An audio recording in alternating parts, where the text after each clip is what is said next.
Passados 3 dias dos inéditos e gigantescos ataques do Irã contra Israel, o mundo vive a expectativa e a tensão sobre como se dará a resposta israelense, já que isso poderá determinar a deflagração de uma guerra direta entre os dois países. Se você quiser entender esse e outros assuntos das atualidades, geopolítica ou geografia, me acompanha no canal. Faça a sua inscrição, deixa o like nesse vídeo e vem comigo. Pessoal, desde sábado à noite, quando o Irã lançou mais de 300 mísseis e drones contra o território israelense, que o governo israelense, por meio do seu gabinete de guerra, vem discutindo as possíveis formas de retaliar, de dar uma resposta ao Irã em razão dos ataques. Importante lembrar que alguns dos principais aliados de Israel, sobretudo países europeus e Estados Unidos, têm feito repetidamente pedidos, solicitações que essa resposta israelense não exista ou, se ela existir, que seja uma resposta contida, ou seja, um ataque pontual só para que haja de fato a resposta e isso não leve a resposta israelense a uma contra-resposta iraniana que poderia, muito possivelmente, deflagrar uma guerra. Ou seja, aliados israelenses não querem uma guerra. Ainda assim, Israel garante que vai dar uma resposta.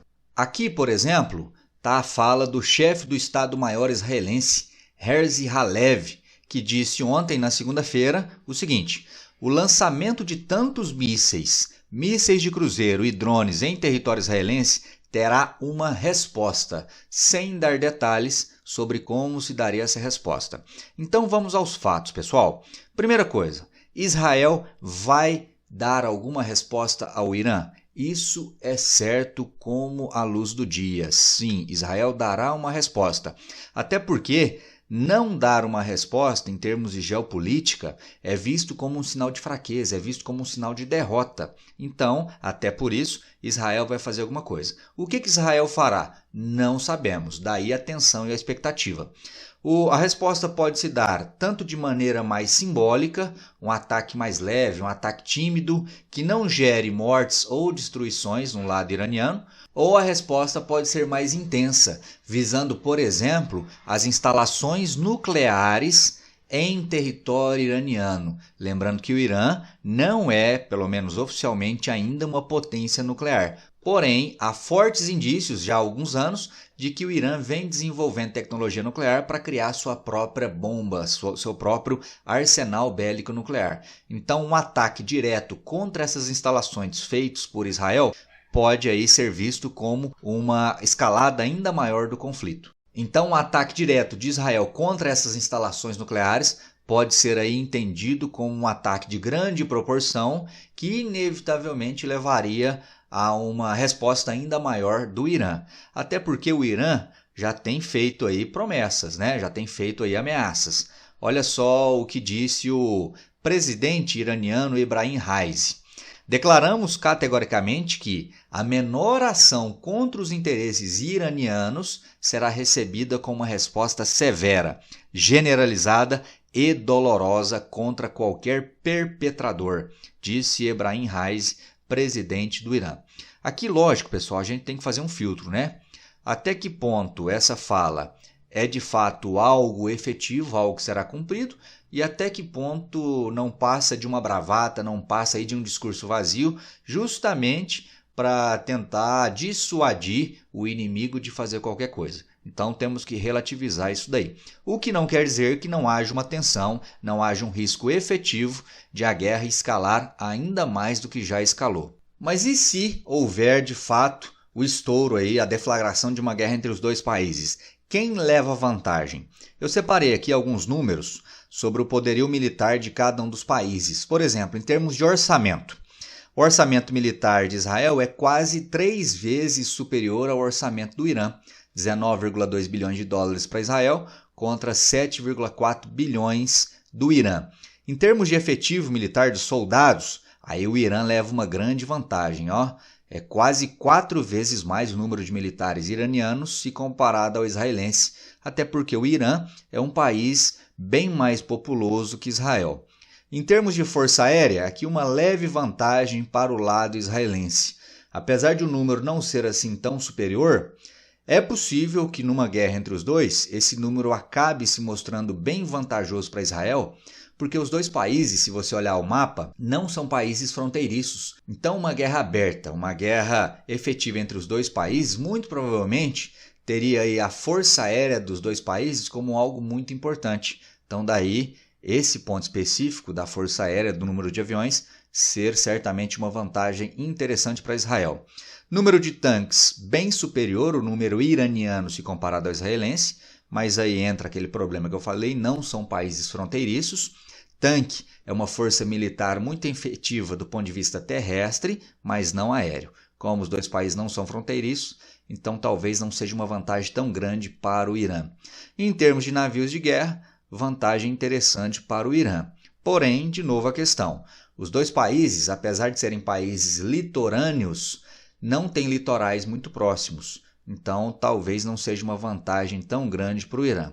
Então é difícil afirmarmos com base só nesses números, pessoal, quem levaria vantagem, né? Levando em conta especificamente as forças militares de cada um dos dois. Aqui eu não estou considerando, por exemplo, aliados de nenhum dos dois lados, que sabemos que existem.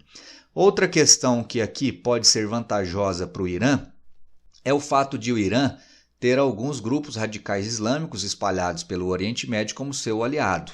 Aqui, por exemplo, o mais famoso e mais relevante deles, com certeza, é o Hezbollah, que atua no Líbano. Atua aqui no Líbano, que é um território fronteiriço a Israel. Então, daí a vantagem, nesse caso específico, para o Irã.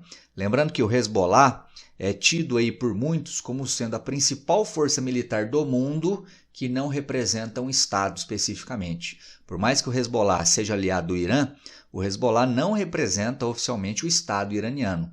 Então daí muitos dizerem que o Hezbollah é possivelmente a força militar do planeta mais poderosa que não representa um Estado. Ué, professor, mas representa o Estado do Líbano. Não. Apesar de atuar no Líbano, o Hezbollah não é um representante, muito pelo contrário, do governo libanês. Outro grupo é o Hamas. Ainda que o Hamas hoje esteja muito enfraquecido. O Hamas atua aqui na faixa de Gaza, você lembra disso. Aqui falam em até 30 mil combatentes. Hoje, com certeza, esse número é bem menor do que isso, até porque já são aí vários meses em que o Hamas vem sendo massacrado pelas forças israelenses aqui na faixa de Gaza. Aqui só para dar dois exemplos, tá? Existem outros. Existem grupos aqui no Iêmen, com destaque para os Houthis, e existem grupos também aliados do Irã no Iraque e na Síria.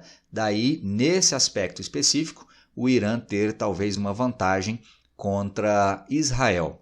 E aí, da mesma forma que Israel tem países aliados, como, por exemplo, os Estados Unidos, o maior aliado israelense, no caso de uma guerra direta entre os dois, muito provavelmente o Irã também teria os seus aliados. Aqui eu vou dar 3 exemplos, começando com esses dois, começando com Rússia e Coreia do Norte, que inclusive são países que fornecem tecnologias para o Irã desenvolver os drones e os foguetes, os mísseis que foram lançados contra Israel no último sábado. Além de Rússia e Coreia do Norte, não podemos descartar também quem? A China. A China, por mais que tenha aí nos últimos dias pedido moderação também ao Irã para evitar uma escalada da guerra, a China não tem interesse numa guerra ainda maior no Oriente Médio. Ainda assim, se houver uma guerra, muito possivelmente a China estaria ao lado de quem? Dos iranianos. E um sinal disso é que agora, nos recentes ataques, a China não condenou o Irã por ter atacado Israel. Alegou inclusive que Israel, ou melhor, que o Irã, fez os ataques como um sinal de autodefesa, como uma resposta aos ataques que haviam sido feitos por Israel contra o anexo da embaixada iraniana no último dia 1º de abril. Mas aí eu quero saber sua opinião. Há chances, na sua visão, de que haja uma guerra direta entre os dois países, Irã e Israel? Eu não duvido de mais nada, viu, pessoal? Em havendo essa guerra, quem leva vantagem? Irã ou Israel? Escreve aí para mim nos comentários, deixa aí suas impressões. Se gostou, deixa o like, se não gostou, deixa o dislike. E se gosta do meu trabalho, dos meus vídeos, considera também mandar aquele apoio financeiro para o canal. Você sabe que a plataforma ela não remunera bem, muito menos quando se fala de guerras, de conflitos, como eu aqui estou falando. Então, dados da minha chave Pix aqui na descrição do vídeo. Te espero no próximo. Um forte abraço e até lá. Valeu!